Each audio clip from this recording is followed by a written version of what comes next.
The abandoned Six Flags site is arguably New Orleans' biggest eyesore, but it also presents a huge opportunity. In part 2 of our series, Abandoned NOLA, Sam Winstrom takes a look at what's planned for the site and why the latest deal is in jeopardy. The wild rides and smiling faces at Jazzland and Six Flags in New Orleans East have been gone for 17 years now. The theme park closed for the storm and never reopened. But just last year, the city of New Orleans chose a developer to take on the massive project. Unfortunately, it's been all quiet ever since. And if that all sounds familiar to you, well, we've been here before, several times.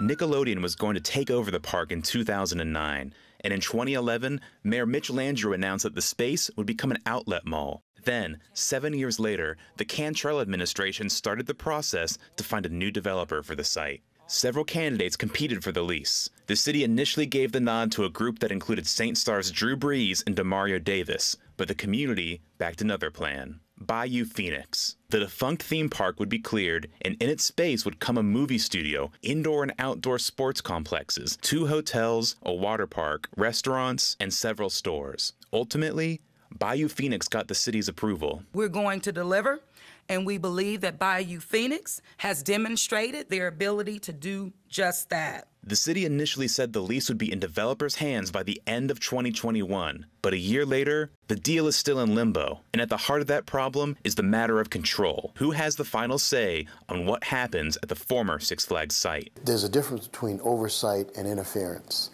And we don't have a problem with oversight, we have a big problem with interference. Developer Troy Henry says there's already serious interest from operators and tenants to be a part of the $500 million plan, but they're counting on dealing with him and the Bayou Phoenix team, not the city. New Orleans' reputation in the business and development community hasn't been that stellar. The tension between developers and the city of New Orleans came to a head at the Industrial Development Board meeting in November, where it was said that the deal was on life support due to a breakdown in negotiations. The city of New Orleans declined to do an interview with WWL-TV, but said in a statement that they remain committed to working with Bayou Phoenix and will not waver in their commitment to a development project that is transparent, accountable, and is in the best interest and of the utmost benefit to the people of New Orleans. That's little comfort for New Orleans East residents like Tangi Wall. When we first spoke with Tangi, she was brimming with optimism that change was finally coming. But after November's meeting, her tone changed drastically.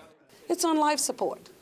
I have no reason to feel confident that at the end of this month or at the end of any month that there's any seriousness being applied. She believes the redevelopment of Six Flags will have an impact on the entire Gulf Coast, and City Council member Oliver Thomas agrees. That has an impact on the entire state, on the entire Gulf Coast. He says that every piece of blight New Orleans is an opportunity, and none of them are bigger than Six Flags. But to seize that opportunity, the city needs to focus on facilitating the deal. Government doesn't need to control development. Government doesn't need to be sitting on permits. Government doesn't need to be specifically just worried about penalizing businesses, right? Allow business to do business. I'm hoping that that's the new mantra moving forward. But if that happens now, only time will tell. Well, the Industrial Development Board floated the idea of cutting out the middleman and selling the old Six Flags site to the Bayou Phoenix team directly to get this deal done. And that will likely be on the table when we get our next update in December. And tomorrow, my series continues as we explore the long vacant charity hospital that's in part 3 of Abandoned New Orleans during tomorrow's Eyewitness News at 6.